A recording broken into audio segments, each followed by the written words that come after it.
Marvin enters, carrying a basket of laundry, and sees Sammy. Oh, the laundryman has arrived. Did you see George? Oh, look who is here. Sammy just brought you that beautiful plant on the piano. Don't you think it is lovely? Is something burning? Baxter jumps up. My toffee pudding! Baxter rushes to the kitchen. Marvin smiles when seeing Sammy. Back again, huh? Was Baxter beaten on your wall? No, I brought you a gift because of last night. I've never done anything like that before, and I'm quite embarrassed for doing so. I'm very sorry. I made a fool of myself. It's all right. I've had many embarrassing moments in my life, and they have a way of repeating. Well, I certainly don't want to repeat that again. Excuse me for a minute. I have to put my clothes away. He enters the bedroom. Baxter, do you need any help? It's a horrible mess, but I've got it under control, and most of it is on me. Oh. Sammy, can you see who is at the door? I'm on my way. Sammy opens the door and sees Siddy. Hello, Mrs. Bloomfield. Siddy is frozen and perplexed seeing Sammy. Is Marvin here? Yes, he's in the bedroom putting his clothes away. Are they on or off? I would say neither. It's me, Marvin. Did George tell you everything? Yes, I memorized every single detail he gave me. Marvin, do I have to talk to the door, dear? The door opens. He told me you're taking care of her, and if you need any help, you should come to me. Did I miss anything? Good. I do need help lifting her into her bed and bath. He didn't say anything about lifting her in the bathtub. George isn't the brightest bulb, but all you have to do is close your eyes. She's my mother! I don't want to be lifting my naked mother. I'll get you gloves if it makes you feel any better. Baxter enters the room. Siddy, I remember that voice, and how nice it is to see you again. Oh, I'm not exactly rolling on the floor. Don't get excited, it's only me. You look wonderful. Don't flatter me. If I was still a teenager, I'd ask you to take me out to lunch, but I'm not. And I can't even get a peanut butter sandwich nowadays. So Marvin, I need for you to help her out of George's car. And Baxter, can you give him a hand as long as you're here? I would be happy to, Siddy. She's in the car now? Yes. What do you expect? She's not in a horse and buggy. George can't do everything. Let's go, Baxter. I'll take her feet and you can take her arm. That sounds like a Thanksgiving turkey. How about my taking her wings? I'm not in a good mood. Let's just get this over with, okay? Lead the way, master. Marvin and Baxter exit, and Siddy begins to follow them, but stops and turns to Sammy. Are you just going to sit there? Of course not. I was just drifting a bit. What about? I can't recall what I was thinking about. It's probably about the newness of being in America and the work I do. What kind of work? I wrote about it in your rental application. The only thing I read on applications is the name, if they can pay the rent. Let's sit down while the men sweat and chat a bit. Shall we? If you like. I've been curious about what you do. You're a pretty young woman and a foreigner in Brooklyn. Let's get acquainted, okay? Yes, that would be nice. Okay. What do you do? I'm an actress. How about that? Really? Yes, that's why I'm here in New York. I once clapped thunder on the stage when I was younger than you. Here in New York? Yeah. When I was a young girl, I sat in Manhattan Nickelodeons watching actress Florence Lawrence performing in every Mack Sennett film I could afford to see. When did you start acting? Oh, I was a waitress at Ket's Delicatessen on the Lower East Side when my first opportunity hit me square in my face. A tall, slim, dapper man named Larry, sitting at the counter, handed me his business card. And he said to me, "You've got a pretty face, young lady.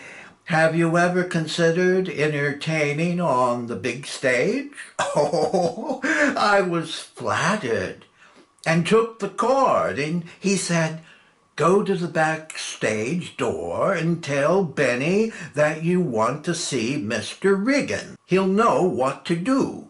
I took his advice, and I caught a trolley, and I soon walked through a dark alley to the backstage door. Sure enough, Benny ushered me to the main stage. I was nervous and choking from cigar smoke when I heard a gruff voice in the back seat row. "All right, little lady, take your top off and show us why we should make you a star." Oh, that dirty putz, Larry, forgot to mention that it was a burlesque theater. Did you take it off? Are you kidding? I can't look in the mirror after having a bath. Oh. The girls at the Cat's Deli gave me a few pointers of the art of auditioning. Patrice taught me the yees and yays of Shakespeare, and Marla had me speaking accents in Japanese, Russian, and a little Texas drawl. My neighbors pounded on my door, complaining I sounded like a zoo.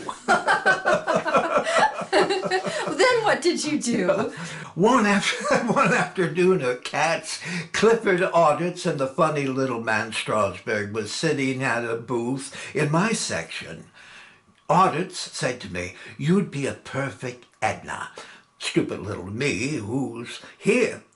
Stupid little me said, "Who's her?" He says, "Edna, I'm writing a play and you would be perfect." I asked, "What is your play's name?" Strasberg says, "It's Waiting for Lepty." I asked, "It sounds stupid, but when can I audition?" Then Audit says, "I'm not finished writing yet, but talk with Lee and he'll fix you up with something other in the meantime." Did you talk to Lee? Yeah, and he put me in a play right away.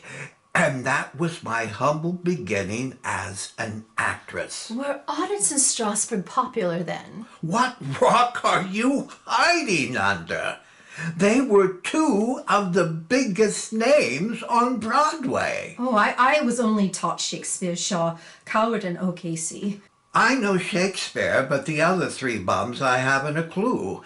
By the way, I was the understudy of their new play, The House of Conley, in 1931 at the Martin Beck Theater, but not one single person ever saw me on the stage. Why? Did the critics not like it? No, the leading actress never got sick or had a broken foot, but I did got a few small parts here and there to keep me living. Then Mr. Ralph Blunfeld came into Ket's Deli and ordered a cup of coffee, and he looked up into my eyes. Then what? He asked me for a date, and 6 months later, on a chilly morning when we were standing on the Brooklyn Bridge watching the tugboats in the harbor, I whispered in Ralph's ear, "Congratulations, Mr. Blunfeld. You're soon to be a father." No. Yes, and when looking back, everything worked out just fine for us. What a charming story, Siddy. But what happened? And my only regret was not playing Lady Macbeth. Oh, what a shame, but you would have been marvelous. If you keep throwing adulations at me, you just might be my very best friend. Marvin enters. You're needed, City. George and Baxter want to bring my mother's last items to her home before it gets dark. Well, off I go then. Sammy, let's do this again. Yes, let's do. City stands up. Did you have any kind words for your mother, Marvin? I was too busy. Yes, as incorrigible as ever. And when will you ever grow up? Sammy, he could use a few lessons of kindness and manners. And Marvin, forget about spying. It's beneath your integrity, dear. City exits and leaves Sammy alone with Marvin. Well, I don't want to overdo my visit, and I know you must be busy with your work. Sammy stands to leave. Yes, as a matter of fact, I do. Well, I thoroughly enjoyed talking with Baxter and City. They're both quite charming, don't you think? I imagine so. Well then, goodbye. Sammy moves to the front door. Thank you for the flowers. Sammy turns around, facing him. You're welcome.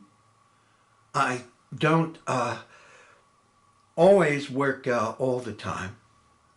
Perhaps, would you like to talk sometime? Yes, I would. Good. When? How about tomorrow in the afternoon? I have a rehearsal throughout the day tomorrow. Will you be free in the evening? Yes, I am. Maybe we can have a dinner together here? A conversation over dinner is always my favorite thing of getting to know another person. Don't you agree? Yes, yes. Yeah. And what time would you like to come? Well, would 6 o'clock do? Oh, 6 o'clock. Yeah. Playing my opera music quite loudly wasn't so bad after all, was it?